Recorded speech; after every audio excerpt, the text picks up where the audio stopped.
Hello everyone, एक बार फिर से स्वागत है आप सबका मेरे यूट्यूब चैनल पर that is Shakuntala Garg classes. तो आज मैं लेकर आई हूँ आपके पास अब यूनिट 3 के मैराथन। यूनिट 1 और 2 हम ऑलरेडी कंप्लीट कर चुके हैं और नेशनल इनकम की भी वीडियोस अपलोड कर दी है। अगर आपने वो नहीं देखी है तो आप चैनल पर जाकर आप सारी वीडियोस एक्सेस कर सकते हैं।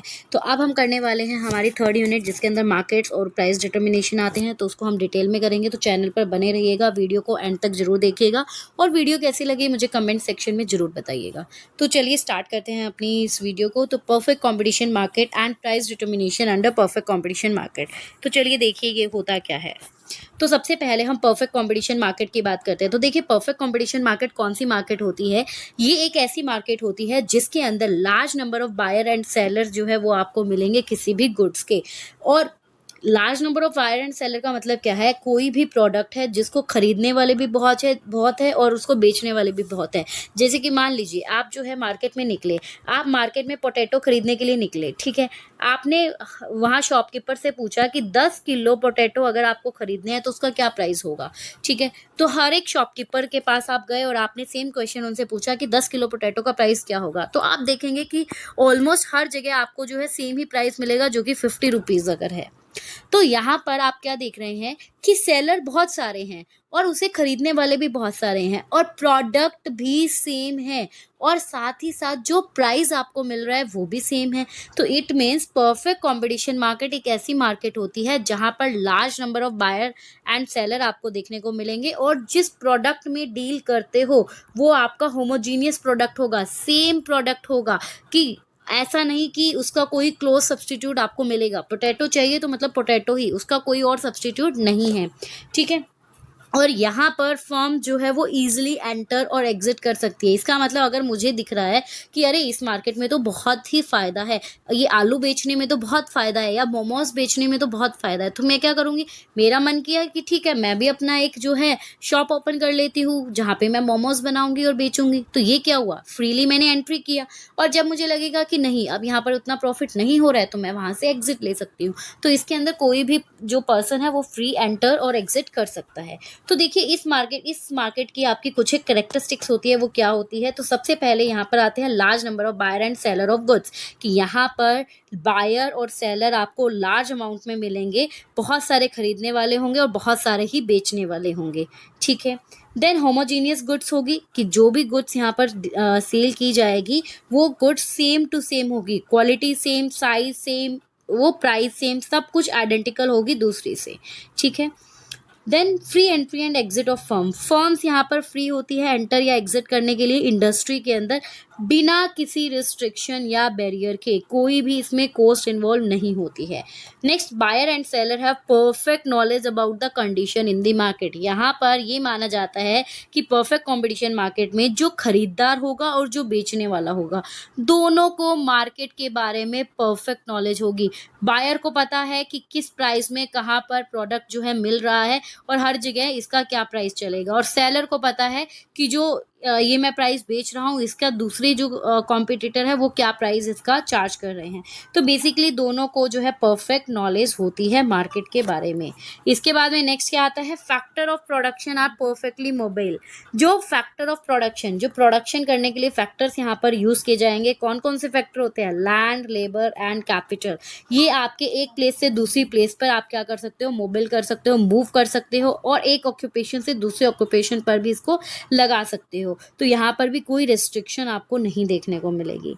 कोई गवर्नमेंट का इंटरवेंशन नहीं होता है, कोई ट्रांसपोर्टेशन कॉस्ट भी नहीं लगती है। क्योंकि सिंगल फिक्स प्राइस होता है मार्केट के अंदर, तो ये माना जाता है कि यहाँ पर ट्रांसपोर्टेशन की कोई कॉस्ट नहीं लगती है, ये ऐसा एज्यूम किया जाता है। यहाँ पर जो गोल होगा फर्म का वो क्या होगा, प्रॉफिट को मैक्सिमाइज करना होगा। तो ये कुछ एक कैरेक्टरिस्टिक्स आती है आपकी परफेक्ट कॉम्पिटिशन मार्केट की। अब इसमें आपको एक चीज़ याद रखनी है कि परफेक्ट कॉम्पिटिशन मार्केट के अंदर जो आपकी फर्म होती है ना, एक इंडस्ट्री, आपको पता है फर्म और इंडस्ट्री में डिफरेंस होता है। इंडस्ट्रीज वो होती है जिसके अंदर बहुत सारी फर्म आती है। तो जो फर्म होती है, फर्म हमेशा आपकी प्राइस टेकर होती है। ये प्राइस फिक्स नहीं करती, ये सिर्फ प्राइस को अडॉप्ट करती है। किस प्राइस को अडॉप्ट करती है, वो वाला प्राइस जो कि कौन बनाती है, कौन फिक्स करती है, आपकी इंडस्ट्री। कि एक सेकेंड, इंडस्ट्री जो प्राइस यहाँ पर फिक्स करेगी इंडस्ट्री जो प्राइस फिक्स करेगी वो ही प्राइस आपकी फर्म क्या करेगी, अडॉप्ट कर लेगी। तो इंडस्ट्री यहाँ पर प्राइस मेकर का काम करती है और फर्म यहाँ पर प्राइस टेकर का काम करती है। और इंडस्ट्री कैसे प्राइस फिक्स करती है, वो प्राइस फिक्स करती है डिमांड एंड सप्लाई के बेस पे। जो मार्केट में डिमांड एंड सप्लाई के फोर्सेस होंगे उसके बेस पे जो है यहाँ पर प्राइस सेट किया जाता है। ठीक है, तो देखिए आगे देखते हैं। तो अच्छा, आपको प्राइस सेट करने वाला जब बता रहे हैं तो इसको थोड़ा और डिटेल में देखिए कि प्राइस कैसे सेट किया, कैसे डिसाइड किया जाता है परफेक्ट कंपटीशन मार्केट में। देखिए ये मैं यहाँ पर बनाऊंगी इंडस्ट्री का कर्व। ठीक है, यहाँ पर ये है डिमांड कर्व आपका, आपको पता है, जो कि स्लोपिंग डाउनवर्ड है। ये आपका सप्लाई कर्व जो कि अपवर्ड स्लोपिंग होता है। जहाँ पर डिमांड एंड सप्लाई मीट करते हैं इस पॉइंट को बोला जाता है आपका इक्विलिब्रियम पॉइंट। क्या बोलते हैं, इक्विलिब्रियम पॉइंट। और इसी प्राइस के ऊपर जो इंडस्ट्री है वो क्या करती है, प्राइस फिक्स करती है। ये इंडस्ट्री ने कर दिया प्राइस फिक्स और इसी प्राइस को आपकी फर्म क्या करेगी, अडॉप्ट कर लेगी। तो ये आपका फर्म का आपका कर्व बना रही हूं मैं। तो ये यही सेम प्राइस आपकी फर्म क्या करेगी, अडॉप्ट करेगी। और परफेक्ट कंपटीशन मार्केट में आपका जो प्राइस है वो आपका इक्वल होता है एम आर और ए आर के। A R is equal to M R, ये आपका होता है परफेक्ट कंपटीशन मार्केट में। अब ये क्यों होता है इसको भी थोड़ा हम समझेंगे, तो इसको हम आगे देखते हैं। बट आपको अभी ध्यान रखना है कि परफेक्ट कंपटीशन मार्केट के अंदर जो प्राइस फिक्स करता है वो आपकी इंडस्ट्री करती है और फर्म क्या करती है, उसी प्राइस को अडॉप्ट करती है। इंडस्ट्री प्राइस फिक्स कैसे करती है, वो करती है डिमांड एंड सप्लाई के फोर्सेस के ऊपर, और जहां पर वो मीट करेंगे वो इक्विलिब्रियम पॉइंट होता है, वहीं पर उसका प्राइस सेट कर दिया जाता है। ठीक है, तो चलिए आगे। अब आपको देखना है परफेक्ट कंपटीशन मार्केट के अंदर रेवेन्यू कर्व्स कैसे बनते हैं। इसको हम एक टेबल से भी समझेंगे कि यहाँ पर रेवेन्यू कर्व कैसा बनाएगा, मतलब total revenue curve, average revenue curve, marginal revenue curve, ये कैसे बनेंगे ये हमें देखना है परफेक्ट कंपटीशन मार्केट में। तो इसके लिए एक टेबल देखिए, देखो यहाँ पर है प्राइजेस, ये है आपका क्वांटिटी या आउटपुट, ये आपका टोटल रेवेन्यू। आपको पता है टोटल रेवेन्यू कैसे निकलता है, जब हम प्राइजेस को क्वांटिटी या आउटपुट से मल्टीप्लाई कर देते हैं तो आपका निकलता है टोटल रेवेन्यू। परफेक्ट कंपटीशन की बात कर रहे हैं तो अभी अभी मैंने बताया यहाँ पर क्या होता है, प्राइजेस फिक्स होते हैं, राइट। तो यहाँ पर मैंने प्राइस फिक्स कर दिए हैं ये ऐसे। ठीक है, ये हो गए हमारे प्राइस फिक्स। क्वांटिटी की बात करते हैं कि हमने क्वांटिटी को धीरे धीरे क्या किया, बढ़ाना शुरू कर दिया। ठीक है, अब जब प्राइस 5 रुपए थे, क्वांटिटी एक यूनिट में खरीद रही हूँ, तो मेरा टोटल रेवेन्यू कितना है, 5, फिर 10, फिर 15, क्वांटिटी का मतलब आउटपुट यहाँ से हम लेंगे, और फिर 20 और फिर 25। देखिए दोबारा से, प्राइजेस परफेक्ट कंपटीशन मार्केट में प्राइजेस फिक्स होते हैं। प्राइस आपके क्या रहेंगे, फिक्स रहेंगे। आपका आउटपुट क्या होगा, वो चेंज होता रहता है। तो उसका अगर आपको टोटल रेवेन्यू निकालना है तो वो प्राइस मल्टीप्लाई में आउटपुट होता है। तो आप क्या करेंगे, मैंने इसको क्या किया, प्राइसेस मेरा 5 फिक्स था, क्वांटिटी मेरी चेंज हो रही है, तो मेरा टी आर जो है वो क्या आ गया, इस तरह से। ओके, अब इसी तरह अगर मुझे निकालना है इसमें एम आर, क्या निकालना है, एम आर। मार्जिनल रेवेन्यू कैसे निकलता है, फर्स्ट यूनिट आपकी ब्लैंक होती है क्योंकि उस टाइम पर तो कोई आपने एडिशनल यूनिट कंज्यूम किया नहीं। सेकंड आपका देखिए 10 - 5 5, 15 - 10 5, 20 - 15 5 और 5, ये आ गया मेरा मार्जिनल रेवेन्यू। एवरेज रेवेन्यू कैसे निकलता है, एवरेज रेवेन्यू निकलता है टी आर अपॉन क्वांटिटी। तो टी आर अपॉन क्वांटिटी अगर करें तो टी आर देखिए आपका क्या है, यहाँ पर क्वांटिटी ये 5/1 5, 10/2 5, 15/3 5, 20/4 5, 25/5 5। तो अब यहाँ से क्या समझ में आ रहा है, देखो इस पूरी टेबल को अगर आप ध्यान से देखोगे तो हमें 3 चीजें पता चली। एक तो क्या, टी आर जो है वो मेरा क्या है, इंक्रीज हो रहा है। आप देखिए आपका टी आर इंक्रीज हो रहा है कि नहीं हो रहा है, 5, 10, 15, 20, 25, राइट। एम आर और ए आर और प्राइस, ये तीनों सेम है कि नहीं है, सेम है ना, और वो भी क्या है, फिक्स है, 5 5 5 5। तो अब इसके बेस पे अब अगर आपको बनाना है डायग्राम तो कैसे बनेगा, जरा इधर ही मैं आपको थोड़ा सा दिखाती हूँ। देखिए इधर मैं साइड में बनाती हूँ। टी आर अब बढ़ रहा है तो ऑब्वियसली मेरा डायग्राम कैसा बनेगा, अपवर्ड स्लोपिंग ना। तो ये यहाँ बन गया अपवर्ड स्लोपिंग। और अगर मेरे को एम आर ए आर और ये जो मैंने अभी आपको बताया था ना कि ये जो आपकी फिक्स लाइन है जहाँ पे P is equal to A R is equal to M R था, वो just because of these things जो अभी अभी हमने निकाली कि एम आर ए आर और प्राइस इक्वल होता है, इसीलिए ये सब जो है आपका हॉरिजेंटली दिखाया जाता है पैरेलल टू एक्स एक्सिस। तो यही आपको देखिए आगे देखने को मिलेगा। अगर हम बात करें परफेक्ट कंपटीशन मार्केट में रेवेन्यू कर्व कैसा बनता है, तो टोटल रेवेन्यू कर्व कैसा बनेगा, अभी अभी हमने बताया कि रेवेन्यू तो बढ़ता जा रहा है 5, 10, 15, 20, 25, तो इसीलिए ये कैसा बनता है, इस तरह से अपवर्ड स्लोपिंग बनता है, पॉजिटिव होता है। तो देखिए फर्म का रेवेन्यू अंडर परफेक्ट कंपटीशन 3 तरह का होता है। टोटल रेवेन्यू कर्व की बात करें तो ये प्राइस मल्टीप्लाई में क्या होता है, क्वांटिटी या आउटपुट होता है। तो फर्म आपको पता है प्राइस टेकर होती है, तो ये एक स्ट्रेट लाइन बनता है जो कि पॉजिटिव होता है अपवर्ड की तरफ। ठीक है, इसका रीजन मैंने आपको क्लियर कर दिया। एवरेज रेवेन्यू कर्व कैसे बनता है, तो देखिए अभी हमने बात किया था कि एवरेज रेवेन्यू प्राइस और मार्जिनल रेवेन्यू ये सेम होता है। तो ये आपको इस वाले डायग्राम से समझ में आता है कि आपका ये देखो यहाँ पर, एक मिनट रुको इसको थोड़ा सा, यस, ये देखिए आपका यहाँ पर ये है एक्स एक्सिस, यहाँ प्राइस, आउटपुट, फर्म। तो ये आपका प्राइस जो कि किसके इक्वल है, P is equal to A R is equal to M R. तो ये आपका बनता है इस तरह से। तो रेवेन्यू कर्व हमने देख लिया, मार्जिनल रेवेन्यू कर्व आपका और एवरेज रेवेन्यू कर्व जो है वो सेम बनता है। आपका क्या बनेगा, एक स्ट्रेट लाइन बनेगी जो कि पैरेलल होती है एक्स एक्सिस के। और ये क्या बताती है कि आप चाहे कितनी भी क्वांटिटी बेच लो प्राइजेस सेम रहेंगे, क्योंकि आप इस डायग्राम में देख सकते हैं ना। आप देखिए इस डायग्राम के अंदर जो ये डायग्राम ऐसे बना है, इसके अंदर देखिए प्राइस तो अब फिक्स हो गया, आप चाहे क्वांटिटी इतनी सेल करिए, इतनी करिए, इतनी करिए, इतनी, doesn't matter, price will remain the same. Okay, फिर आता है अब आपका short run equilibrium of the firm. Short, अच्छा अभी हमने ये देखो यहाँ पर तीनों कर्व की बात कर लिया है। अब हम बात करेंगे कि एक फर्म का इक्विलिब्रियम कब अटेन होता है शॉर्ट रन के अंदर। तो उसके लिए आप दो अप्रोचेस पढ़ते हैं। क्या पढ़ते हैं, दो अप्रोचेस। अब जो हम बात कर रहे हैं ना कि price and output determination under perfect competition, ये सब तो उसी में ही आपका आता है कि एक फर्म को इक्विलिब्रियम पॉइंट कब अटेन होता है। तो वो उसके लिए आप दो अप्रोचेस को पढ़ेंगे। दो अप्रोचेस है आपकी, एक तो है टीआर एंड टीसी अप्रोच, दूसरी है marginal approach. Basically marginal approach को क्या बोलते हैं, एमआर एंड एमसी अप्रोच। तो इसके लिए दो अप्रोच हम पढ़ते हैं, टीआर एंड टीसी अप्रोच और एमआर एंड एमसी अप्रोच। तो ये दोनों हम जो है 1 बाय 1 देखेंगे। तो सबसे पहले हम देखने वाले हैं हमारी टीआर एंड टीसी अप्रोच, जिसको total revenue total cost approach भी कहते हैं। तो basically TR and TC approach का मतलब क्या हुआ, हम इस अप्रोच में बोलते हैं कि जहां पर आपका प्रॉफिट मैक्सिमाइज होगा ना, अरे एक सेकेंड, जहां पर आपका प्रॉफिट मैक्सिमाइज होगा वो आपका क्या होता है, इक्विलिब्रियम पॉइंट। और प्रॉफिट कैसे निकालते हैं, टीआर में से टीसी को माइनस करके। आपका जितना आपको रेवेन्यू जनरेशन हुआ, जितना आपको मिला, उसमें से जो आपकी टोटल कॉस्ट थी उसको माइनस कर देंगे। और प्रॉफिट को हमेशा शो किया जाता है पाई से। तो pi is equal to TR minus TC, इस तरह से जो है आप दिखाएंगे। और यहाँ पर आपका क्या होगा, फर्म जो है उसको इक्विलिब्रियम पॉइंट अटेन हो जाएगा। ठीक है, तो देखिए यहाँ लिखा है firm is set to achieve the equilibrium जब उसका प्रॉफिट मैक्सिमम होगा। प्रॉफिट को आप क्या बोलते हो, जब टीआर एंड टीसी के बीच का होता है। ठीक है, तो इस फिगर के अंदर अब हम देखेंगे कि टीआर कर्व एक स्ट्रेट लाइन है थ्रू द ओरिजिन। देखो इसको बनाते कैसे, अब मैं आपको दोबारा यहाँ पे समझाती हूँ।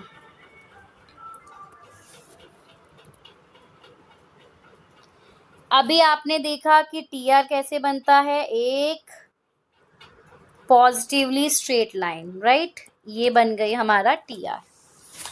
अब टीसी कर्व अगर आपको याद हो, हमने पीछे किया था टोटल कॉस्ट कर्व, वो कैसा बनता है, जो कि इन्वर्टेड एस शेप का होता है। और टोटल कॉस्ट की बात करती हूँ तो आपको पता होना चाहिए टोटल कॉस्ट में आपकी फिक्स्ड कॉस्ट ऐड होती है और वेरिएबल कॉस्ट ऐड होती है।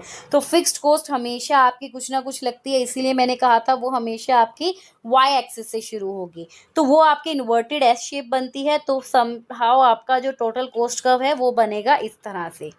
कैसा बनता है आपका, इस तरह से। तो ये देखिए ये आ गया आपका टीआर और ये आ गई आपकी टीसी। ठीक है, अब इसमें आपको एक चीज़ याद रखनी है, एक चीज़ आपको देखनी है कि देखो अगर मैं यहाँ इस वाली स्टेज पे बात करती हूँ, फर्स्ट स्टेज पे, आप देखेंगे कि आपके टोटल कॉस्ट ज़्यादा है आपके रेवेन्यू से, कि आपने जो आपको मिला वो कम है लेकिन आपने जो लगाया है वो ज़्यादा है। तो ये वाली सिचुएशन तो फर्म के लिए लॉस वाली सिचुएशन है। तो यहाँ पर तो फर्म कभी इक्विलिब्रियम अटेन करेगी ही नहीं। फिर हम आते हैं इस वाले पॉइंट पे, आप यहाँ देखेंगे कि आपकी जो है रेवेन्यू ज़्यादा है, रेवेन्यू ऊपर है और कॉस्ट नीचे है। आप देख पा रहे हो ना, कॉस्ट नीचे है, रेवेन्यू ऊपर है। इसका मतलब यहाँ पर फर्म क्या कर रही है, यहाँ पर फर्म प्रॉफिट को अटेन कर रही है, यहाँ पर फर्म को सबसे ज़्यादा प्रॉफिट हो रहा है। और यही वाली सिचुएशन होती है जहाँ पर फर्म आपकी इक्विलिब्रियम में होती है, क्योंकि अगर इससे ऊपर भी जाएंगे तो वहाँ पर भी अगेन आपकी कॉस्ट ज़्यादा हो जाएगी as compare to your revenue. तो इसीलिए यहाँ पर क्या बोलेंगे कि ये जो पॉइंट होगा ना आपका, ये वाला पॉइंट आपका कहलाएगा प्रॉफिट का। यहाँ इस डायग्राम में देखिए, ये वाला जो पॉइंट है इतना आपका, ये वाला पॉइंट आपका कहलाता है कि फर्म जो है उसको मैक्सिमम प्रॉफिट हो रहा है। क्लियर हुआ आपको ये? आई होप आपको समझ में आया होगा। आपको कुछ नहीं करना है। देखिए टीआर एंड टीसी की जब हम बात करते हैं तो आपको पता है टीआर कर्व एक स्ट्रेट लाइन बनता है और जो टीसी कर्व है वो इनवर्स एस शेप होता है। क्यों? क्योंकि हमने लॉ ऑफ वेरिएबल प्रोपोर्शन की वजह से ये पहले देखा था। और प्रॉफिट कैसे निकलेगा? जो टीआर एंड टीसी के बीच का डिफरेंस होगा। तो यहाँ पर आपको जो है साफ साफ आपको बताया गया कि यहाँ पर ये देखिए, ये जो डिस्टेंस है ये वाला इस डायग्राम के अंदर, तो ये वाला जो है ये आपका क्या है, ये प्रॉफिट है। कि जहाँ पर आपकी टीआर ज़्यादा है, टीआर आपकी ज़्यादा है किससे? आपके टोटल कॉस्ट से। तो ये वाला आपका कहलाता है प्रॉफिट का पॉइंट।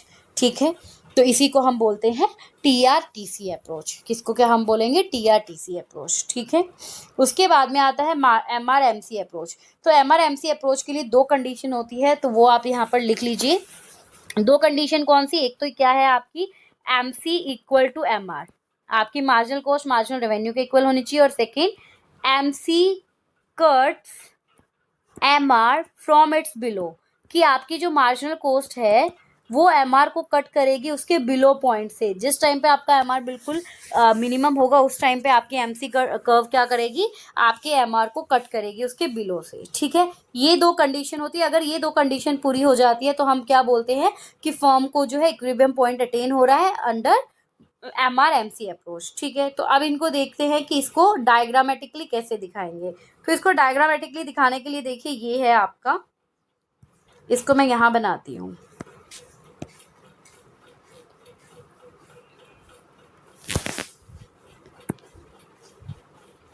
आपका एमआर जो है वो कैसे बनता है? अभी अभी हमने पीछे बात किया था कि P is equal to AR is equal to MR, right? आपके परफेक्ट कॉम्पिटिशन में हमने यही बात किया था कि ये आपका प्राइस इधर क्वांटिटी और ये हमने कर दिया आपका प्राइस फिक्स, और ये आपका इक्वल होता है P is equal to AR is equal to MR। तो आपका MR कर्व तो क्या है? वो तो आपका स्ट्रेट लाइन है जो कि पैरेलल होगा एक्स एक्सिस के। अब एमआर एमसी अप्रोच में मार्जिनल कॉस्ट कैसे बनती है? मार्जिनल कॉस्ट अगर आपको याद हो, मार्जिनल कॉस्ट बनती है आपकी यू शेप। तो ये है आपकी मार्जिनल कॉस्ट कर्व। ठीक है, तो अब आपको जो दो कंडीशन दी गई है उसको देखिए। आपकी पहली कंडीशन क्या थी? M R is equal to M C. तो आप देखिए दो पॉइंट ऐसे हैं जहां पर आपका एम आर एम सी के इक्वल है। एक तो ये वाला पॉइंट है और एक ये वाला पॉइंट, ए और बी पॉइंट। इन दोनों पॉइंट पे आपका जो है एम आर एम सी के इक्वल है। सेकेंड आपकी कंडीशन क्या थी? M C cuts M R from its below. तो जरा एक बात देखिए, अगर मैं यहाँ की बात करती हूँ, ये वाला पॉइंट, क्या यहाँ पर एमसी तो यहाँ गिर रही है, तो वो एमआर को उसके बिलो से कहाँ कट कर रही है? ये तो नहीं कट कर रही। लेकिन अगर मैं इस पॉइंट पर देखूँ तो इस पॉइंट पे, बी पॉइंट पे देखो कि नीचे से आपकी मार्जिनल कॉस्ट आ रही है, वो एमआर को कट करती हुई जा रही है उसके बिलो पॉइंट से। तो ये देखिए, ये इस तरह से आपके एमआर को क्या कर रही है? कट कर रही है ना। तो यहाँ पर एक्चुअल में ये जो कर्व बनता है ना, एमसी कर्व, ये थोड़ा सा प्रॉपर यू शेप नहीं बनता है। आपको मैं ये दोबारा बनाती हूँ। देखिए ये कुछ इस तरह से आपका बनता है आपका एमसी कर्व। ये आपका एमआर कर्व, ये आपका एमसी कर्व। तो यहाँ पर जो एमसी कर्व है वो आपका क्या करता है? एमआर को कट करता है उसके बिलो पॉइंट से, इस तरह से। तो आपके ये जो ए पॉइंट और जो बी पॉइंट है, इसमें जो बी पॉइंट है वहाँ पर आपकी दोनों कंडीशन सेटिस्फाई हो रही है। यहाँ पर आपका M C is equal to M R भी हो रहा है और एम सी एम आर को कट कर रहा है उसके बिलो पॉइंट पे। तो यहाँ पर आप बोलोगे कि फर्म जो है वो क्या है? इक्विलिब्रियम पॉइंट पे है according to M R and M C approach. Clear? तो दोनों अप्रोच में हमने देख लिया कि एक फर्म इक्विलिब्रियम कब अटेन करती है, टीआर एंड टीसी अप्रोच जिसके अंदर प्रॉफिट मैक्सिमम होगा, और एमआर एंड एमसी अप्रोच जिसके अंदर आपकी एमसी एमआर को कट करे और एमसी जो है वो एमआर को उसके बिलो पॉइंट से कट करे और ये दोनों इक्वल हो, राइट? तो ये थी हमारी इसकी कंडीशन। आई होप आपको ये समझ में आ गया होगा। अब इसके बाद में firm equilibrium in short run तो हमने बात कर लिया। तो देखिए equilibrium of industry and firm हमने देख लिया यहाँ पर कि हमने इसमें देखा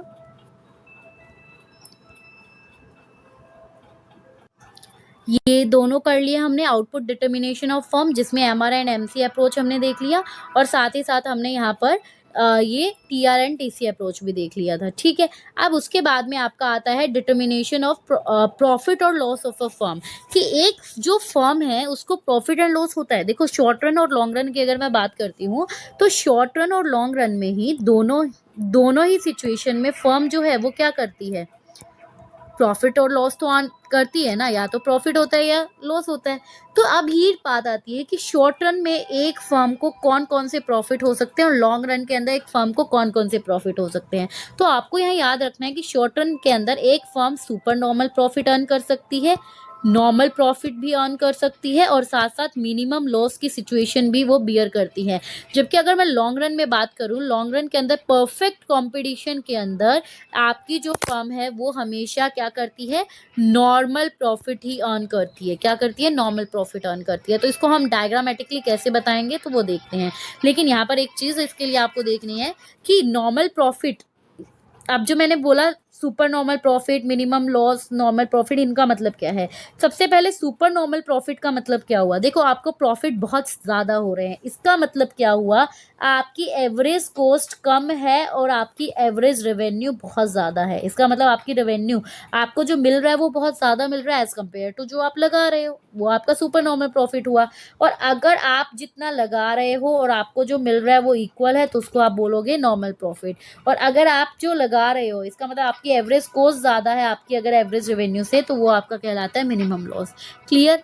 तो अब आगे देखिए, अब ये जो हमने डिटर्मिनेशन ऑफ प्रॉफिट्स देखा, मैंने आपको बताया कि सुपर नॉर्मल प्रॉफिट में तीनों होते हैं और नॉर्मल प्रॉफिट में सॉरी लॉन्ग शॉर्ट रन के अंदर तीनों होते हैं और लॉन्ग रन के अंदर आपका क्या होता है, नॉर्मल प्रॉफिट होता है। तो अब इनको हम क्या करते हैं, एक एक करके समझते हैं। तो देखिए शॉर्ट रन के अंदर फर्म क्या करती है, वो सिर्फ और सिर्फ एक ही वेरिएबल फैक्टर्स को चेंज कर सकती है, फिक्स फैक्टर तो आपके चेंज नहीं होते हैं। तो फर्म जो है इनमें से, इसी वजह से ही फर्म इनमें से कोई भी सिचुएशन जो है वो क्या करती है, फेस कर सकती है।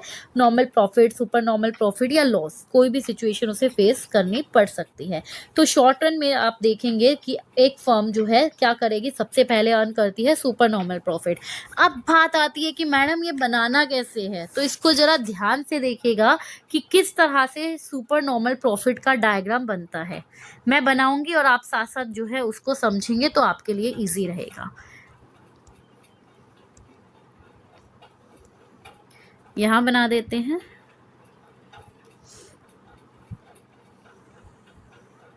देखो इन तीनों को हम समझते हैं, ध्यान से इधर देखिएगा। सबसे पहले मैं बना रही हूँ यहाँ पर नॉर्मल प्रॉफिट का डायग्राम।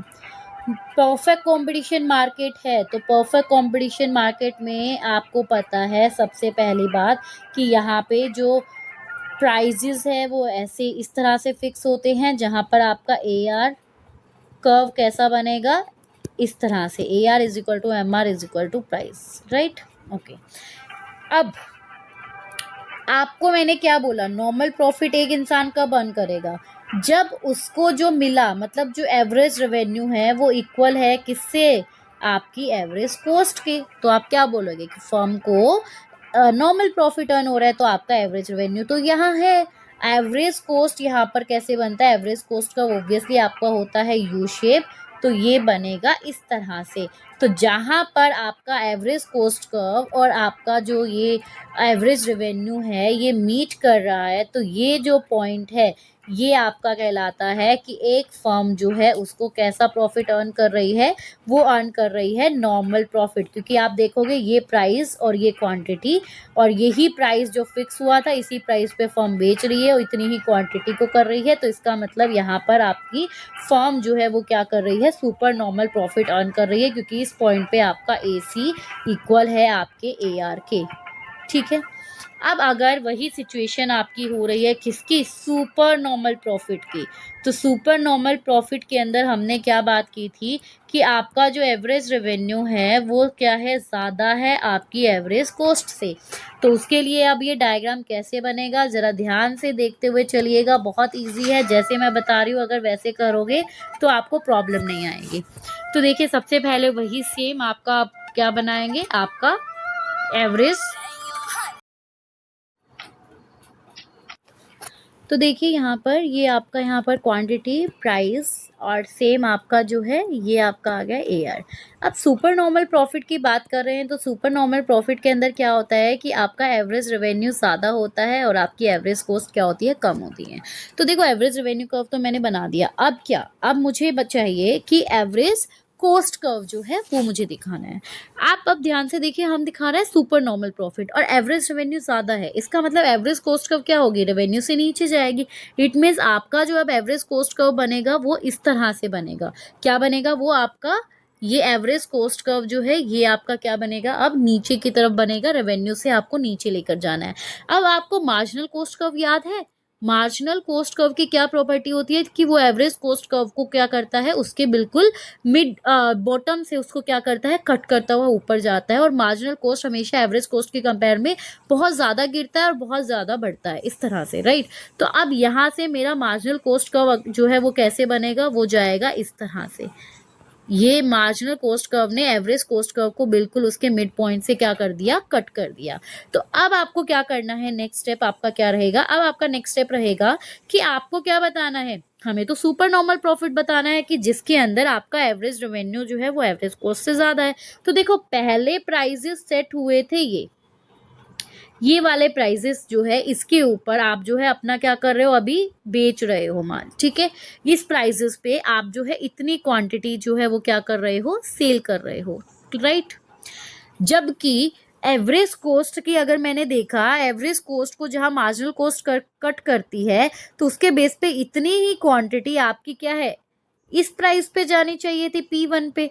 तो आपकी जानी चाहिए थी इस P1 पे, लेकिन आप जो है क्या कर रहे हो, P वाले पे बेच रहे हो। इसका मतलब ये जो आपका पोर्शन आया है ना, ये वाला, ये जो एक्सेस आपका जो ये पोर्शन है ये आपका कहलाता है सुपर नॉर्मल प्रॉफिट। दोबारा देख लो क्या बोला मैंने कि आपका एवरेज कॉस्ट कर्व और मार्जिनल कॉस्ट कर्व जहां पर कट करेगा, इट मीन्स वो क्या है, वहीं पर प्राइस सेट हुआ कि आपका जो है प्राइस उस पर बिकना चाहिए था, उस प्राइस पे आपकी क्वांटिटी सेल होनी चाहिए थी। लेकिन मेरा क्योंकि रेवेन्यू तो ज्यादा है तो उसकी वजह से क्या हुआ, जो ये बीच का जो डिफरेंस है वो डिफरेंस आपका कहलाता है सुपर नॉर्मल प्रॉफिट। समझ में आया, वो आपका क्या कहलाता है, सुपर नॉर्मल प्रॉफिट। तो आपने क्या किया, एवरेज रेवेन्यू, एवरेज कॉस्ट और मार्जिनल कॉस्ट कर्व से आपने सुपर नॉर्मल प्रॉफिट को दिखाया। अब यहीं पर सिचुएशन अगर आती है मिनिमम लॉस की, तो ये मैं आपको इस वाले डायग्राम से सिखाऊंगी कि मिनिमम लॉस की सिचुएशन है तो क्या होता है। देखिए मिनिमम लॉस की सिचुएशन का मतलब क्या हुआ कि आपकी एवरेज रेवेन्यू तो कम है और आपकी एवरेज कॉस्ट ज्यादा है, यही हुआ। तो इसका मतलब ये यहाँ पर जो मैंने कॉस्ट कर्व बनाया है, इधर मेरा कॉस्ट कर्व क्या बनेगा, इससे ऊपर बनेगा क्योंकि मेरी कॉस्ट मेरी एवरेज रेवेन्यू से ज्यादा है, लाइक दिस, ओके। तो अब आप देखो, आप इसी का मार्जिनल कॉस्ट कर्व बना दो। मार्जिनल कॉस्ट कर्व क्या करता है, एवरेज कॉस्ट कर्व को बीच में से कट करता है, तो ये बन गया मेरा मार्जिनल कॉस्ट कर्व। तो इसके बेस पे मेरी क्वांटिटी कितनी सेट हो रही है, इतनी, कि इतनी क्वांटिटी जो है वो मेरी बिक रही है, ठीक है। आप देखो आपकी एक्चुअल में आपका रेवेन्यू तो यहाँ पर है, तो आपकी क्वांटिटी कितनी सेल होनी चाहिए थी, दिस वन ओनली, ये आपकी इस प्राइस पे इतनी क्वांटिटी सेल होनी चाहिए थी, राइट। लेकिन मेरा एवरेज कॉस्ट तो ऊपर है ना, मेरी कॉस्ट तो ज्यादा आ रही है। और ये कितनी ज्यादा आ रही है, ये मेरी आ रही है इतनी ज्यादा। ये जो इतनी ज्यादा आ रही है ना, ये मेरी आ रही है इतनी। इसका मतलब यहाँ पर मेरे किस प्राइस पे मैंने इसको सेल किया, P1 पे। इट मीन्स ये जो डिफरेंस है ये क्या है, ये मेरा लॉस का सिचुएशन है। ये डिफरेंस क्या है, ये मेरी लॉस की सिचुएशन है। तो ये तीनों के तीनों हमने दिखाए। यहाँ पर प्रॉफिट्स अगर डिटरमाइन करना है तो बहुत ईजी है, बस आप ध्यान से समझोगे तो आपके लिए बहुत ईजी रहेगा। तो इस तरह से हम जो है परफेक्ट कॉम्पिटिशन मार्केट के अंदर क्या करते हैं, प्रॉफिट्स को डिटरमाइन करते हैं आपके कहाँ पर, शॉर्ट रन में। क्योंकि शॉर्ट रन में आपको normal profit, super normal profit और मिनिमम लॉस की सिचुएशन तीनों ही आपको क्या करनी पड़ती है, बियर करनी पड़ती है। तो आई होप अब तो आपको ये समझ में आ गया होगा। तो देखिए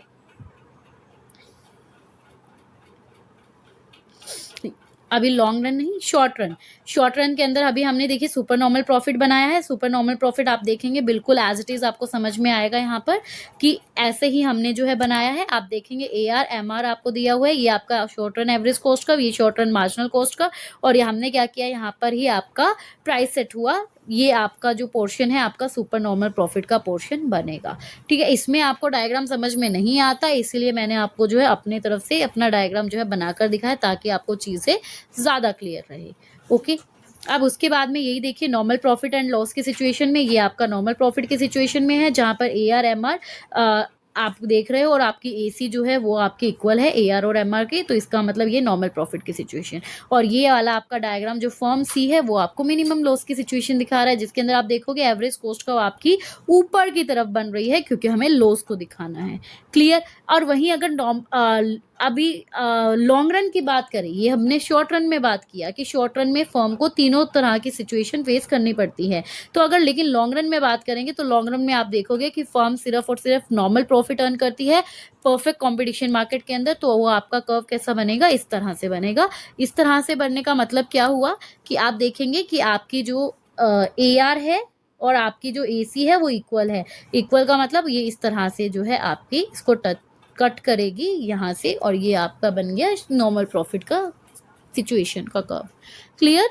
चलो, तो यहाँ पर हमारा खत्म होता है परफेक्ट कंपटीशन मार्केट, जिसके अंदर हमने जो है प्राइस एंड आउटपुट डिटर्मिनेशन भी कर लिया, हमने उसके प्रॉफिट्स भी देख लिए और साथ ही साथ हमने उसका इक्विलिब्रियम वाला पोर्शन भी देख लिया। अब इसी तरह हम चलेंगे हमारे मोनोपोली, फिर monopolistic and then oligopoly market पे।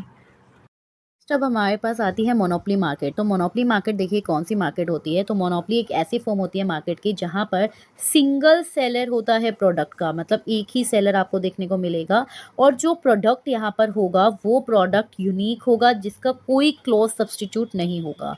जैसे कि अब मान लीजिए रेलवे इन इंडिया जो है उसकी मोनोपोली है, ठीक है, गवर्नमेंट ऑफ इंडिया के पास। ऐसे ही आप कोई भी यूनिक प्रोडक्ट बना रहे हो जो कि मार्केट में कहीं और अवेलेबल नहीं है, तो ऑटोमेटिकली क्या हुआ कि आप उसके इकलौते सेलर हो गए, तो आप एक सिंगल सेलर हो गए उस प्रोडक्ट के और उस प्रोडक्ट का कोई भी क्लोज सब्सटीट्यूट नहीं है। तो मोनोपोली के कुछ एक फीचर्स होते हैं, वो क्या होते हैं देखिए। सबसे पहले यहाँ पर सिंगल सेलर एंड बहुत सारे बायर, मतलब single seller and many buyers, कि बायर्स तो यहाँ पर लार्ज नंबर में देखने को मिलेंगे लेकिन सेलर जो होगा, बेचने वाला जो है वो यहाँ पर सिंगल रहेगा, सिंगल सेलर यहाँ पर देखने को मिलेगा। इसका मेन मोटिव क्या होता है, प्रॉफिट को मैक्सिमाइज करना। ठीक है, और यहाँ पर आप देखेंगे कि मोनोपोली के अंदर कोई भी क्लोज सब्सटीट्यूट अवेलेबल नहीं होता है प्रोडक्ट का। अब परफेक्ट कंपटीशन के अंदर मैंने कहा था प्राइस मेकर कौन होती है, इंडस्ट्री, जबकि फर्म तो प्राइस टेकर होती है। लेकिन मोनोपोली जो है वो क्या है, मोनोपोली के अंदर ये आपका क्या होता है, प्राइस मेकर होता है, जो प्राइस फिक्स करता है यही प्राइस को बनाता है। और इसके क्या फीचर्स होंगे अगर हम इसकी बात करें, यहाँ पर प्राइस डिस्क्रिमिनेशन आपको देखने को मिलेगा। प्राइस डिस्क्रिमिनेशन का मतलब क्या है, अब देखो मोनोपोली है उसकी, तो उसका मन करेगा जिससे हाई प्राइस चार्ज करना है वो हाई प्राइस का चार्ज करेगा, जिससे लो करना है वो लो प्राइस चार्ज करेगा। क्यों? क्योंकि अकेला वही तो मार्केट में बैठा है सेल करने के लिए। तो अब कस्टमर के पास भी कोई ऑप्शन नहीं है, तो उसको ले दे के क्या करना पड़ेगा, इससे ही खरीदना पड़ेगा। तो इसीलिए यहाँ पर प्राइस डिस्क्रिमिनेशन आपको देखने को मिलता है। ठीक है, और यहाँ पर अगर कोई भी फर्म इसके अंदर मोनोपोली मार्केट में आना चाहती है तो उसके ऊपर प्रॉपर रिस्ट्रिक्शंस लगी होती है। जैसे रेलवे के अंदर कोई भी जो है एंट्री नहीं कर सकता है, बिकॉज ये सब गवर्नमेंट के अंडर है। तो यहाँ पर आपको प्रॉपर रिस्ट्रिक्शंस देखने को मिलेगी। तो इसके फीचर्स को थोड़ा और डिटेल में करते हैं। देखिए, तो मोनोपोली के फीचर्स में क्या क्या आता है। सबसे पहले single seller and many buyer, कि मोनोपोली मार्केट में एक ही सेलर आपको देखने को मिलेगा लेकिन बायर जो है वो बहुत सारे मिलेंगे। प्रॉफिट मैक्सिमाइजेशन, जो प्रॉफिट मैक्सिमाइजेशन होता है वही इसके अंदर मोनोपोली में आपको देखने को मिलता है। सेलर जो होता है उसका मेन एम क्या होता है, प्रॉफिट को मैक्सिमाइज करना। प्राइस डिस्क्रिमिनेशन आपको देखने को मिलेगी कि अलग अलग कस्टमर से अलग अलग प्राइस जो है वो चार्ज किए जाते हैं सेम ही प्रोडक्ट के। नेक्स्ट, और इसके फीचर्स क्या होते हैं, यहाँ पर प्राइस मेकर होती है, आपकी जो फर्म्स होती है वो क्या, जो प्रोडक्ट सेल करती है वो प्राइस जो है उनके द्वारा ही डिसाइड किया जाता है। और ऐसा कुछ नहीं है कि कोई और यहाँ पर प्राइस सेट करेगा। ठीक है, तो प्राइस यहाँ पर जो है फर्म प्राइस मेकर होती है, कोई क्लॉज सब्सटीट्यूट नहीं होता है उस प्रोडक्ट का, क्योंकि अगर सब्सटीट्यूट हुआ तो फिर मोनोपोली कैसे आएगी। और एंट्री बैरियर, मोनोपोली मार्केट के अंदर एंट्रीज जो होती है वो रेस्ट्रिक्टेड होती है। ये रेस्ट्रिक्शन किसी भी फॉर्म में हो सकती है, इकोनॉमिकल, लीगल, इंस्टीट्यूशनल, आर्टिफिशियल, किसी भी फॉर्म में आपको जो है रेस्ट्रिक्शन देखने को मिल सकती है। ठीक है। तो ये थे फीचर्स आपके मोनोपोली मार्केट के। तो अब आप इसको समझेंगे एक डायग्राम, एक टेबल की हेल्प से कि मोनोपोली के अंदर देखिए आपका किस तरह से जो है बनता है। अब मोनोपोली मार्केट है तो ऑब्वियसली यहाँ पर प्राइजेस सेम तो नहीं मिलेंगे जैसे परफेक्ट में होते थे।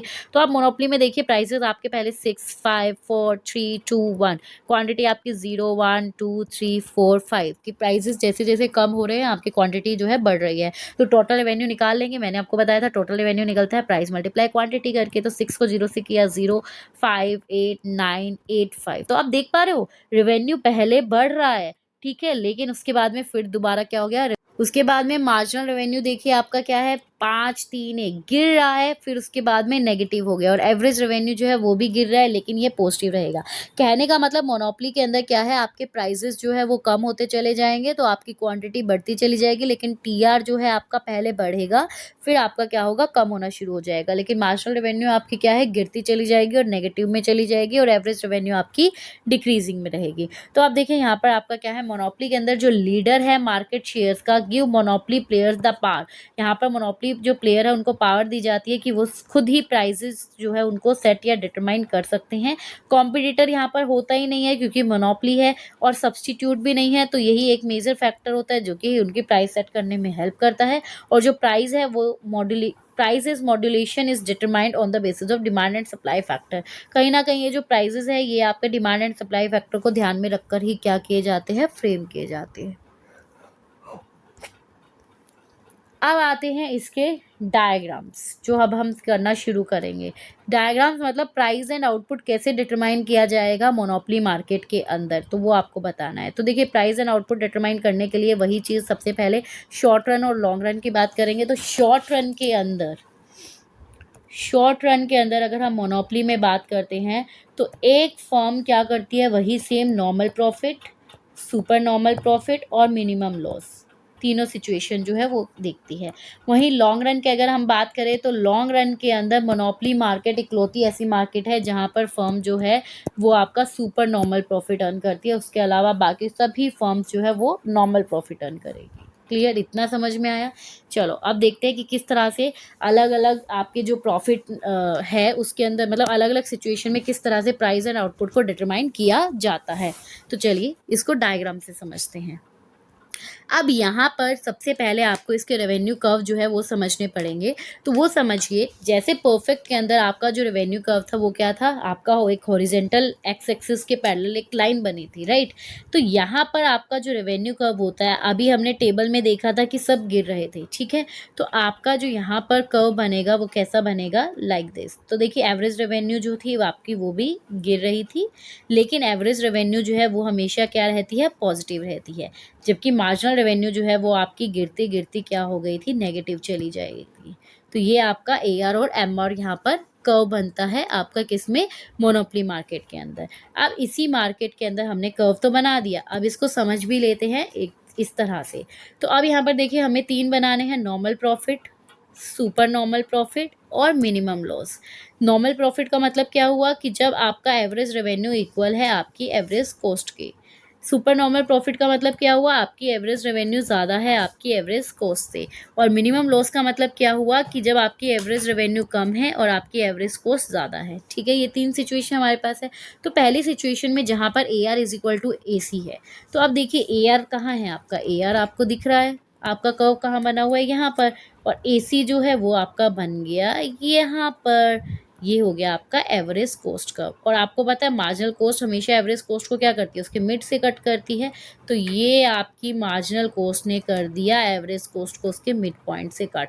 तो जहाँ पर इसने इसको कट किया तो ये आपका आ गया क्वांटिटी और यहाँ पर ये आ गया आपका प्राइस। तो यहाँ पर प्राइस और क्वांटिटी जो है वो हमने डिटरमाइन कर ली। और इस पॉइंट पे आपका जो है एवरेज रेवेन्यू इक्वल है आपकी मार्जिनल, एवरेज रेवेन्यू इक्वल है आपकी एवरेज कॉस्ट के। तो दैट्स वाई यहाँ पर आप एक फर्म जो है वो कैसा प्रॉफिट अर्न कर रही है, नॉर्मल प्रॉफिट अर्न कर रही है। क्लियर। अब यही हम समझते हैं सुपर नॉर्मल प्रॉफिट के सिचुएशन में। तो देखिए सुपर नॉर्मल प्रॉफिट के सिचुएशन में ये किस तरह से बनेगा। स्टार्टिंग वाली चीज़ें सेम रहेगी, ये आपका AR, ये आपका MR, आपका अब देखो, अब यहाँ पर सुपर नॉर्मल प्रॉफिट है, इसका मतलब कॉस्ट आपकी कम है रेवेन्यू से। तो ये चीज़ आपको अगर समझ में आ गई ना, आप मार नहीं खाओगे। आपकी रेवेन्यू कहाँ है बच्चा, यहाँ पर, और आपकी कॉस्ट इससे कम है।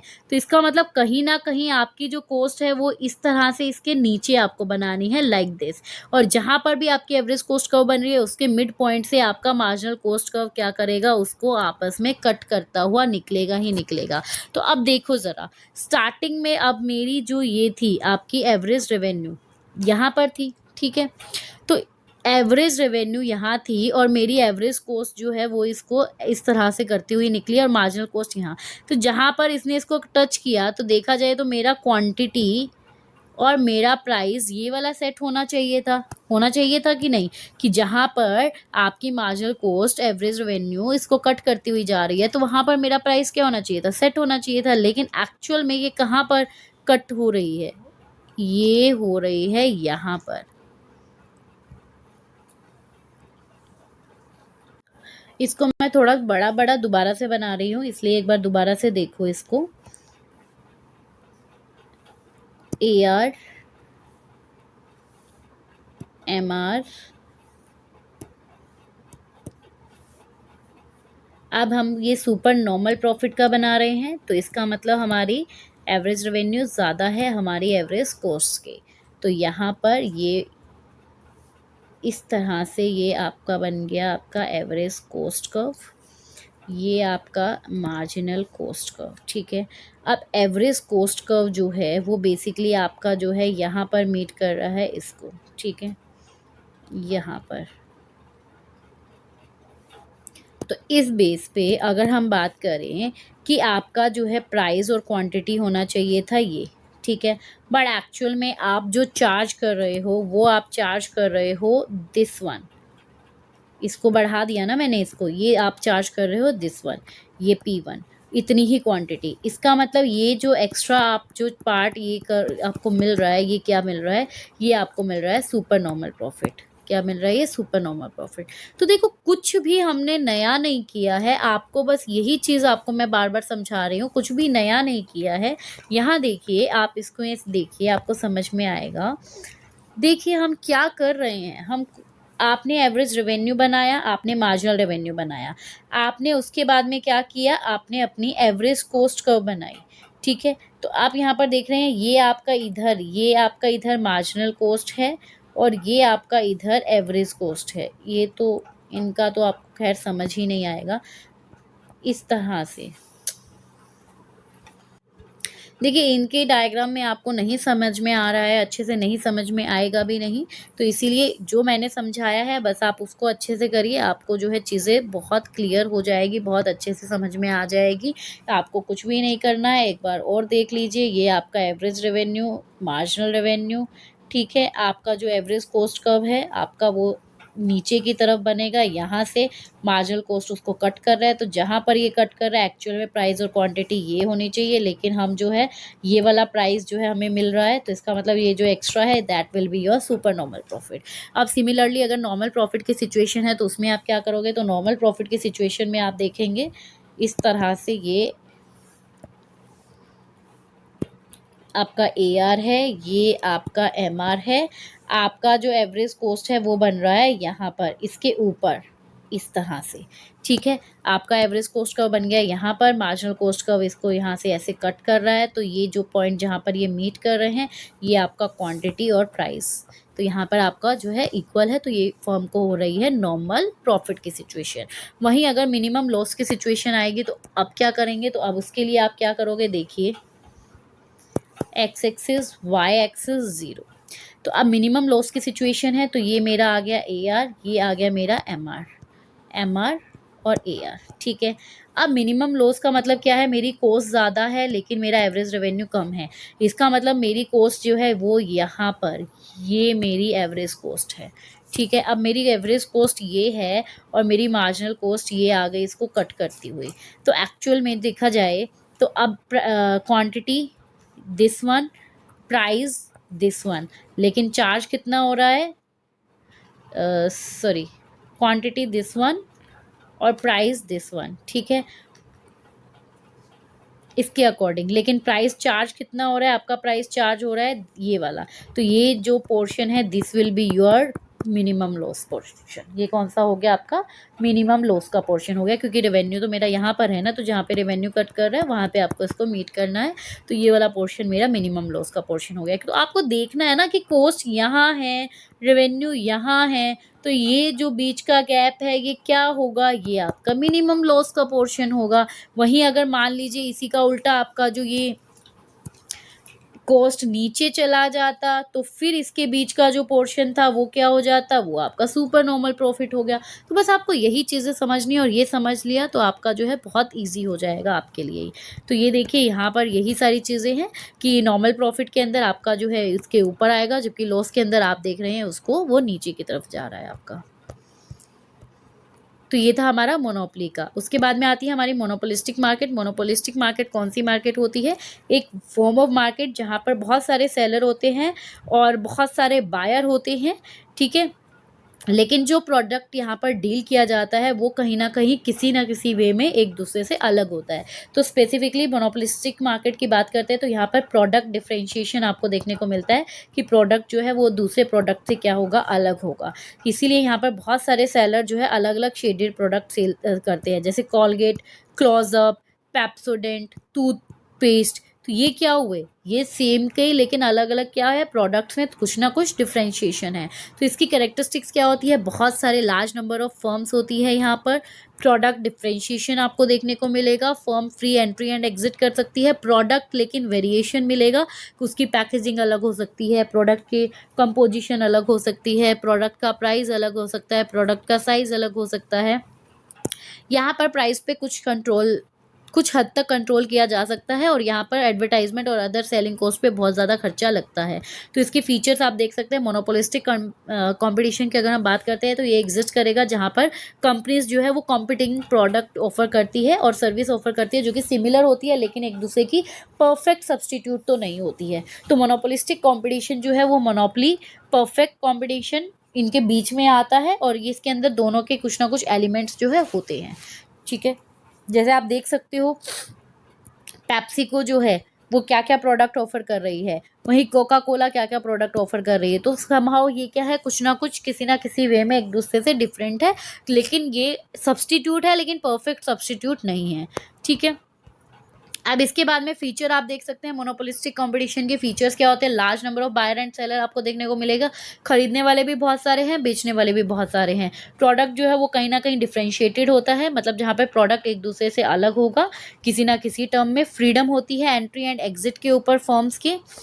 उसके बाद में हाई सेलिंग कॉस्ट, यहाँ पर जो सेलिंग कॉस्ट है वो बहुत हाई आपको देखने को मिलेगी। नॉन प्राइस कंपटीशन यहाँ पर देखने को मिलता है। इसका मतलब क्या हुआ कि यहाँ पर फर्म एक दूसरे से कंपटीशन करती है बिना अपने प्राइस को चेंज किए हुए। मान लीजिए उन्होंने क्या कर दिया, by one get one free. उन्होंने क्या किया कि कोई ऑफर निकाल दिया कि जैसे आपको पता है कि आप जो ये ग्लूकॉन डी का अगर कोई भी वो खरीदोगे तो उसके साथ टम्बलर फ्री दे देंगे, किसी के साथ बकेट फ्री दे देंगे। तो ये क्या हुआ, नॉन प्राइस कॉम्पिटिशन होता है। जैसे कि मान लीजिए एग्जाम्पल इन्होंने दे रखी है, आपने एक पैकेट सर्फ एक्सल खरीदा तो आपको एक ग्लास का टम्बलर फ्री मिला, ठीक है। और एक पैकेट अगर आपने टाइड खरीदा तो आपको एक कोई स्टील की चम्मच फ्री मिली। तो ये क्या हुआ, ये अपने प्रोडक्ट को कुछ डिफरेंट दिखाने के लिए जो है फर्म्स आपस में ये कंपटीशन करती है, ठीक है। अब प्राइस एंड आउटपुट डिटर्मिनेशन कैसे होगा मोनोपोलिस्टिक कंपटीशन के अंदर, तो वही हम देखेंगे कि इक्विलिब्रियम ऑफ फर्म। एक मोनोपोलिस्टिक कॉम्पिटिटिव मार्केट के अंदर जब प्रोडक्ट अलग होता है फर्म से तो हर एक फर्म जो है उसे परफेक्टली इलास्टिक डिमांड जो है उसको फेस नहीं करती है। कहने का मतलब क्या है, हर एक फर्म यहाँ पर प्राइस मेकर होती है और उस पोजीशन में होती है कि वो खुद के प्रोडक्ट का प्राइस सेट कर सके, क्योंकि उनका प्रोडक्ट समहाउ डिफरेंट होता है दूसरे प्रोडक्ट से। लेकिन यहाँ पर फर्म जो है वो कहीं ना कहीं उसका जो डिमांड कर्व होता है वो स्लॉपिंग डाउनवर्ड होता है। स्लॉपिंग डाउनवर्ड तो ऑब्वियसली होगा ना, क्योंकि उसका क्या रहेगा, उसका भी सेम ही प्रोसेस रहता है कि जैसे जैसे आपके प्राइसेस बढ़ते हैं क्वांटिटी कम होती चली जाती है, और साथ ही साथ यहाँ पर लॉ ऑफ वेरिएबल प्रोपोर्शन वगैरह आपको देखने को मिलता है, ठीक है। तो इसको बेसिकली आपको अभी यही समझना है कि किस तरह से मोनोपोलिस्टिक कंपटीशन में प्राइस डिटरमाइन किया जाता है, तो वो हम यहाँ पर अभी समझेंगे, ठीक है। तो देखिए इसके अंदर भी वही सिचुएशंस आती है कि आपकी जो फर्म, जब हम प्राइस एंड आउटपुट डिटर्मिनेशन कर रहे हैं तो 3 सिचुएशन होती है शॉर्ट रन और लॉन्ग रन के अंदर। शॉर्ट रन के अंदर आपकी क्या होती है, वही सेम सुपर नॉर्मल प्रॉफिट और मिनिमम लॉस की सिचुएशन आती है। लेकिन मोनोपोलिस्टिक है तो यहाँ पर लॉन्ग रन के अंदर आपको जो है फर्म क्या करती है, नॉर्मल प्रॉफिट ही अर्न करती है। अच्छा, ऐसा होता क्यों है कि फर्म एक नॉर्मल प्रॉफिट ही अर्न कर पाती है और जबकि मोनोपोली जो है वो सुपर नॉर्मल प्रॉफिट अर्न कर पाती थी? क्योंकि मोनोपोली के अंदर देखिए क्या होता है कि वहाँ पे हमने बोला था कि फर्म जो है उसकी एंट्री एंड एग्जिट के ऊपर बैरियर्स लगे हुए हैं, तो ईजिली कोई फर्म उसमें एंटर नहीं कर सकती है। और लॉन्ग रन के अंदर वो अपने फैक्टर्स भी चेंज कर सकती है, तो कहीं ना कहीं जो एग्जिस्टिंग फर्म है उसको क्या मिलता था, फ़ायदा मिलता था, तो वो अपना रेवेन्यू बढ़ा सकती थी। लेकिन यहाँ पर क्या है, यहाँ पर जैसे ही टाइम गैप बढ़ा, लॉन्ग रन की हमने बात की, तो यहाँ पर लॉन्ग रन की बात करते ही क्या हुआ कि जो दूसरी फर्म्स है वो ईजिली इसके अंदर एंटर कर सकती है, तो अगेन वहाँ पर उसका कंपटीशन बढ़ जाएगा। तो अब यहाँ पर ये तीनों सिचुएशन हम देखेंगे, तो इसके अंदर देखेंगे कि किस तरह से जो है आपका कर्व बनता है। ये आपका कर्व ना बच्चा बिल्कुल सेम एज इट इज़ होता है मोनोपोली की तरह। डिफरेंस क्या है, देखिए मोनोपोली के अंदर आपका जो, एक सेकेंड, मोनोपोली के अंदर आपका जो ये एवरेज रेवेन्यू और मार्जिनल रेवेन्यू जो ये कर्व बनाते हैं, ये होता है आपका स्टीप, एकदम खड़ा होता है, तिरछा। जबकि मोनोपोलिस्टिक के अंदर बच्चा ये थोड़ा सा आपका फ्लैट रहता है। सिर्फ इतना डिफरेंस है, बाकी सारा आपका सेम रहेगा कि आप नॉर्मल प्रॉफिट को कैसे दिखाओगे, सुपर नॉर्मल प्रॉफिट और मिनिमम लॉस को कैसे दिखाओगे, सेम एज इट इज़ जैसा हमने मोनोपोली के अंदर दिखाया। अगर आपको नॉर्मल प्रॉफिट दिखाना है तो ये देखो, ये आ गया आपका एवरेज कॉस्ट कर्व, ये आ गया आपका मार्जिनल कॉस्ट कर्व, जहाँ पर ये दोनों एक दूसरे को टच किए, ये आपका नॉर्मल प्रॉफिट का सिचुएशन आ गया। आपको दिखाना है सुपर नॉर्मल प्रॉफिट का सिचुएशन, तो सुपर नॉर्मल प्रॉफिट के सिचुएशन में आप क्या करेंगे, AR, MR। तो सुपर नॉर्मल है तो इसका मतलब क्या हुआ कि आपका तो रेवेन्यू ज़्यादा है as compare to your cost, तो कॉस्ट को थोड़ा सा नीचे बनाना पड़ेगा, एवरेज कॉस्ट को। ये आपका मार्जिनल कॉस्ट हो गया, हालांकि ये मैंने कुछ ज़्यादा नीचे बना दिया, बट आप जो है थोड़ा देख के बनाइएगा। तो अब देखिए यहाँ पर अब कैसे सिचुएशन आती है कि जहाँ पर आपका ये कट करता है, बेसिकली आपका ये प्राइस और ये आउटपुट जो है ये सेट होना चाहिए। तो सुपर नॉर्मल प्रॉफिट के सिचुएशन में ज़रा देखिए ये कैसे बनेगा। ये आपका लाइक दिस,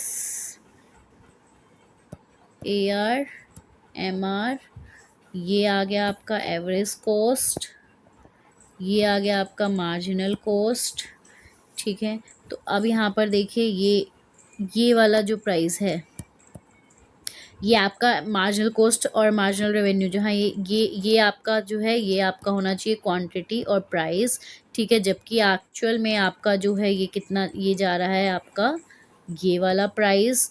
तो इसका मतलब ये जो एक्सेस है ये क्या है, ये है आपका सुपर नॉर्मल प्रॉफिट, मतलब आपको प्रॉफिट जो है ज़्यादा हो रहा है क्योंकि रेवेन्यू ज़्यादा है as compare to your cost. वहीं मिनिमम लॉस की सिचुएशन अगर आप देखेंगे तो उसके अंदर आपका क्या हो जाएगा, अब आपका एवरेज कॉस्ट जो है वो ऊपर की तरफ बनेगा, ठीक है। ये आ गया आपका मार्जिनल कॉस्ट, ठीक है। तो अब आप देखेंगे कि इनके बीच का डिफरेंस जो होगा,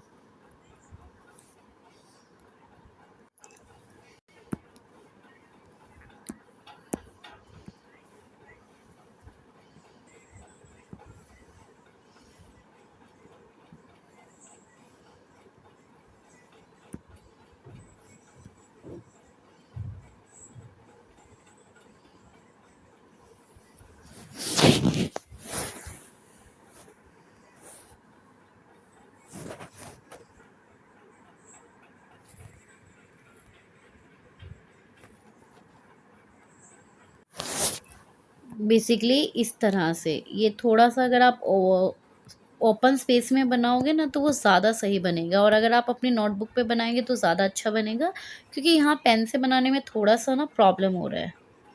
ये आपका मार्जिनल कॉस्ट, ये आपका सॉरी एवरेज कॉस्ट था, ये आपका मार्जिनल कॉस्ट।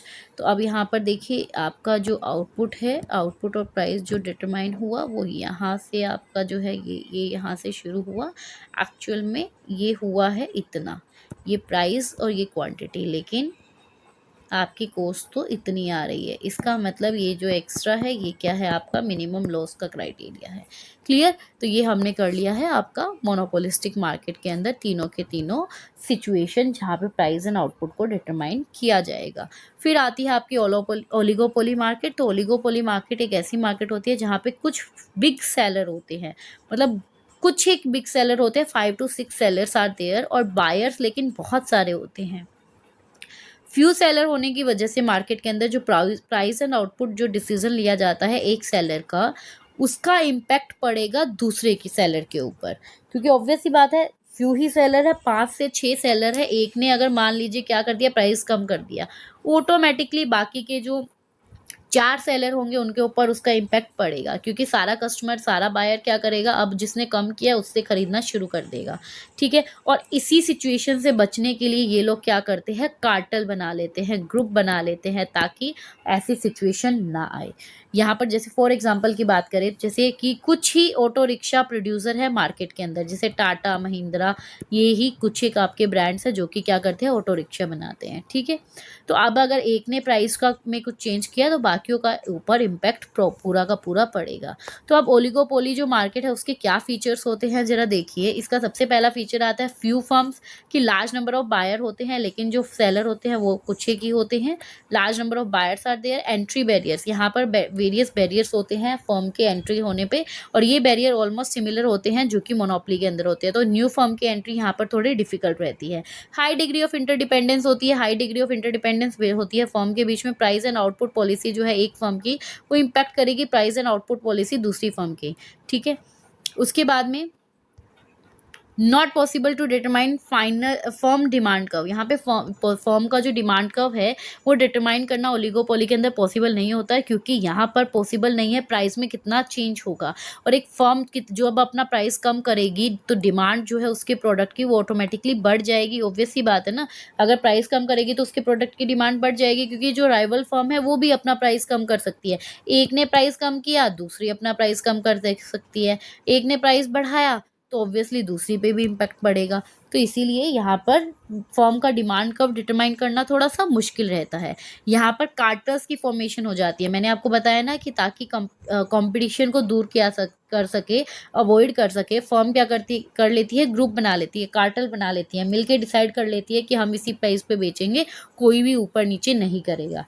ठीक है, तो ये एक तरह से फॉर्मल एग्रीमेंट होती है फर्म के बीच में, ताकि कंपटीशन को वो अवॉइड कर सके। और एक सिचुएशन होती है कोलिजिव ओलिगोपोली की। इसके अंदर आउटपुट जो कॉट होता है और प्राइस जो होता है वो फिक्स किया जाता है वेरियस फर्म के द्वारा एक ग्रुप के रूप में। क्लियर? ओलिगोपोली जो है वो कितने तरह की होती है तो ये आप देख लीजिएगा, प्योर ओलिगोपोली और परफेक्ट ओलिगोपोली, जिसके अंदर बेसिकली क्या होता है, ये ऑकर करती है जब प्रोडक्ट होमोजीनियस नेचर के साथ डील करता है, जैसे एल्यूमिनियम इंडस्ट्री। और डिफरेंशिएटेड या इम्परफेक्ट ओलिगोपोली वो होती है वो कि वो प्रोडक्ट डिफरेंशिएशन पे काम करती है, जैसे टेल्कम पाउडर। तो बेसिकली प्योर ओलिगोपोली या परफेक्ट ओलिगोपोली जहाँ पर प्रोडक्ट जो है वो होमोजीनियस नेचर का होता है, और डिफरेंशिएटेड मतलब जहाँ पर प्रोडक्ट जो है वो डिफरेंशिएशन होती है। ओपन एंड क्लोज्ड ओलिगोपोली की बात करें तो ओपन ओलिगोपोली जिसके अंदर न्यू फर्म मार्केट में एंटर कर सकती है और पुरानी फर्म के साथ कंपटीशन कर सकती है, जबकि क्लोज्ड ओलिगोपोली के अंदर फर्म की एंट्री पे बैरियर्स लगे होते हैं। कोल्यूसिव एंड कॉम्पिटिटिव ओलिगोपोली, जब कुछ फर्म्स जो है ओलिगोपोलिस्टिक मार्केट की वो एक कॉमन अंडरस्टैंडिंग पे आती है, मतलब एक ग्रुप बना लेती है, एक दूसरे के साथ प्राइस फिक्स कर लेती है, तो उसको हम कोलिजिव ओलिगोपोली कहते हैं। जबकि अगर फर्म के अंदर ऐसी अंडरस्टैंडिंग नहीं है और एक दूसरे से वो कंपटीशन ही करती रहती है तो वो आपकी कॉम्पिटिटिव ओलिगोपोली कहलाती है। क्लियर? अब ओलिगोपोलिस्टिक मार्केट के अंदर प्राइस एंड आउटपुट डिसीजन कैसे लिया जाता है। अब ऑब्वियस सी बात है कि ओलिगोपोलिस्टिक फर्म आपस में इंटरडिपेंडेंस तो होती है, ठीक है, तो वो can't assume that it's rival firm keep their price and quantity constant. तो वो हमें कभी एज्यूम नहीं करती कि उसके जो कॉम्पिटिटिव फर्म है वो प्राइस और क्वांटिटी कांस्टेंट रखेंगे। ठीक है, मतलब ऑब्वियस ही बात है, एक ने अगर प्राइस में चेंज किया तो दूसरे सामने वाली फर्म भी तो प्राइस में चेंज कर सकती है ना। तो यही इसने बोला है कि अगर एक ओलिगोपोलिस्टिक फर्म अपने प्राइस को चेंज करेगी तो जो राइवल फर्म है वो भी तो रिएक्ट करेगी और अपने प्राइसेस को चेंज करेगी। इसीलिए जो ओलिगोपोलिस्टिक फर्म है उसके अंदर डिमांड कर्व तो डेफिनेट नहीं होता है, वो चेंज होता रहता है, शिफ्ट होता रहता है। और जब ओलिगोपोलिस्टिक को डिमांड कर्व का नहीं पता होता तो वो क्या प्राइस और आउटपुट जो है वो फिक्स करेंगे वो भी अभी इतना सर्टेन नहीं होता। इसलिए इकोनॉमिस्ट जो है वो क्या करते हैं, वो प्राइस एंड आउटपुट मॉडल को समझते हैं ताकि वो क्या कर सके, अपना प्राइस फिक्स कर सके। बेसिकली देखो इसमें अभी आपको इतना ही देखना है, प्राइस एंड आउटपुट डिसीजन अगर ओलिगोपोलिस्टिक में लेना है तो वो क्या करते हैं, वो आपके मॉडल्स को स्टडी करते हैं ताकि वो प्राइस एंड आउटपुट को डिटरमाइन कर सके। तो इसीलिए यहाँ पर आता है किंग्ड डिमांड कर्व। कैसा डिमांड कर्व आता है? किंग्ड डिमांड कर्व, क्योंकि डिमांड कर्व फिक्स तो होता नहीं है। तो यहाँ पर आया किंग्ड डिमांड कर्व, जिसके अंदर ओलिगोपोलिस्टिक मार्केट के अंदर इक्विलिब्रियम को डिटरमाइन करने में हेल्प करता है। तो इस किंग्ड डिमांड कर्व के पीछे जो है वो कॉन्सेप्ट क्या था कि वो म्यूचुअल इंटरडिपेंडेंस जो है उसको रिकॉग्नाइज कर रहे थे। ठीक है। और बेसिकली देखो क्या होता है, एक फर्म ने अगर अपना प्राइस बढ़ाया, दूसरी फर्म जो है वो भी तो अपना प्राइस हो सकता है ना बढ़ाए या हो सकता है बढ़ाए। एक ने प्राइस बढ़ाया, ठीक है, प्राइस बढ़ाया और दूसरी ने प्राइस नहीं बढ़ाया, तो उसकी वजह से उसका जो डिमांड है वो क्या होगा, बढ़ेगा कि नहीं? बढ़ेगा ना। और वहीं अगर मान लो एक फर्म ने प्राइस कम किया और दूसरी फर्म ने भी प्राइस कम कर दिया तो क्या होगा, फर्म जो है वो एक्चुअल डिमांड का उसका क्या करेगा, मूव करेगा, राइट, वो करेगा ना मूव। तो यही इसने यहाँ पर बोला है कि इस तरह से इसमें आपको चेंजेस देखने को मिलते हैं। तो देखिए ओलिगोपोली मार्केट के अंदर आपका जो डिमांड कर्व बनता है वो बनता है इस तरह से, किंग्ड डिमांड कर्व, कि पहले ये इस तरह से, देन यहाँ पर फिर ये ऐसे। तो इसके अंदर देखो क्या है कि आपका जो फर्म है, जैसे देखो पहले ऊपर वाला पोर्शन की अगर मैं बात करूँ तो इसमें क्या है कि at a price higher than P के ऊपर जितना प्राइस आपका हायर है, फर्म क्या कर रही है, वो अपना सेल कर रही है अकॉर्डिंग टू एक्सपेक्टेड डिमांड। इसका मतलब क्या है, कोई भी फर्म फॉलो नहीं कर रही है कि वो अपने प्राइजेस को बढ़ाए। एक ने अगर प्राइजेस बढ़ाए, मान लो इसने अपने प्राइस बढ़ाए तो बाकी की फर्म अपने प्राइस को जो है नहीं बढ़ा रही है। तो आप देख रहे हो इसीलिए ये आपका जो है ये क्या हो रहा है, गिरता चला जा रहा है आपका डिमांड कर्व। ठीक है। लेकिन उसके बाद में जब एक ने क्या कर दिया, अपने प्राइजेस कम कर दिए, एक ने अपने प्राइस कम कर दिए तो बाकियों ने भी अपने प्राइस कम कर दिए, तो इसलिए आपका डिमांड कर्व देखो कैसा हो रहा है, आपका डिमांड कर्व जो है नीचे की तरफ डाउनवर्ड स्लोपिंग जा रहा है। ठीक है। और जो ये डीप यहाँ पर ये है आपका किंग्ड डिमांड कर्व, क्योंकि किंग्ड डिमांड कर्व मतलब कि ये क्या है, आपके जो है एकदम से उन्होंने क्या कर दिया, प्राइस लीडरशिप ले लिया और अपनी जो है उनका कर्व जो है बेसिकली ऊपर वाला जो पोर्शन है वो आपका दिखाता है कि फर्म ने जो है फॉलो नहीं किया प्राइस, जबकि नीचे वाले के अंदर दिखाता है कि फर्म ने जो है फॉलो कर लिया है और उन्होंने अपना प्राइस कम कर दिया है। तो एकदम से इसके अंदर जो ये चेंज दिखाया गया है उसको किंग्ड के अकॉर्डिंग दिखाया गया है, इसलिए इसको किंग्ड डिमांड कर्व भी कहा जाता है। ठीक है। तो बस इतना ही है आपका ये चारों मार्केट, ये आपका समरी है। आई होप आपको समझ में आया होगा और इतना ही आपके एग्जाम पॉइंट के लिए इनफ है, क्योंकि वैसे तो अगर हम देखें तो ये मार्केट बहुत बड़ी है, इसको हम और आगे डिटेल में भी ले जा सकते थे, बट उसकी ज़रूरत नहीं है, आपके एग्ज़ाम पॉइंट ऑफ व्यू के लिए इतना सफिशिएंट है। So all the best for your exam. Thank you so much.